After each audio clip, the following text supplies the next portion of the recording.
Bonjour Laetitia Lévy, je suis ravie d'être avec vous. Merci de liker mes vidéos, de vous abonner à ma chaîne, merci infiniment. Je suis thérapeute et je vous propose des consultations à distance ou en présentiel à Saint-Nazaire. La culpabilité se déverse en nous comme un poison, à divers niveaux et à diverses intensités. Elle peut être paralysante, invalidisante, dépressiogène, à un point terrifiant. Et est-ce qu'elle est utile? À mon sens, on fait tous toujours de notre mieux. On se réveille pas un matin en se disant tiens, aujourd'hui je vais foutre la merde, tiens, aujourd'hui je vais pourrir la vie d'un tel, tiens, aujourd'hui je vais foirer mon truc. Non, il se produit ce qui se produit, l'inattendu survient, et ensuite il se passe ce qui se passe, et on s'en veut. On a pété un plomb, on n'a pas réussi un truc, et on s'en veut. Est-ce utile? Est-ce nécessaire de s'en rajouter? Donc rationnellement, on va se dire, bah non, c'est débile, on va pas s'en rajouter. Et on verrait encore plus clair si ça arrivait à quelqu'un d'autre. On lui dirait, mais non, ok, ne t'en rajoute pas, ne culpabilise pas, c'est fait, c'est fait. Par contre, pour soi, c'est beaucoup plus compliqué. Et on exerce sur soi vraiment une double peine, mais qui peut nous conduire dans une salle de torture. Que faire avec ça?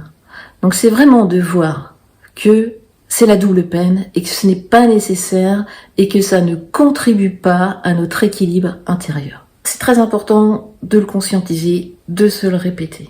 Et si ça suffit pas, c'est parce qu'il y a quelque chose entre guillemets d'irrationnel qui est activé.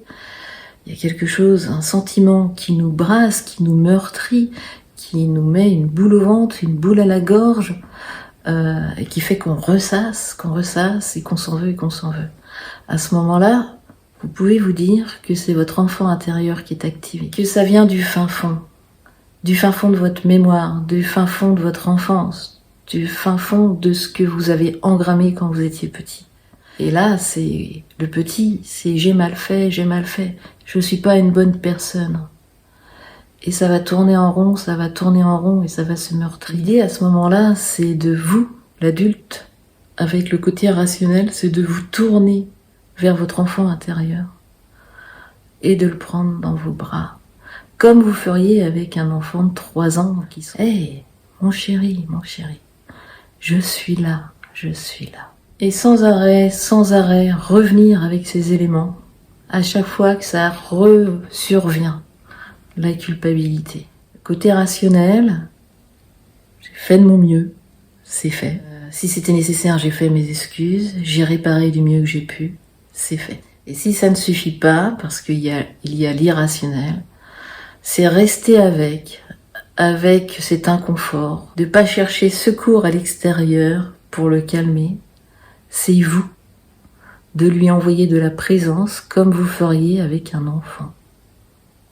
De lui offrir un contenant d'amour et de lui envoyer des signes comme quoi ça ne le remet pas en cause, comme quoi son intégrité n'est pas touchée, sa sécurité n'est pas affectée, ça ne le dénature pas, ça n'en fait pas pour autant une mauvaise personne. Voilà, donc comment gérer la culpabilité, c'était quelque chose que je voulais ajouter suite à ma vidéo « J'ai pété un plomb ».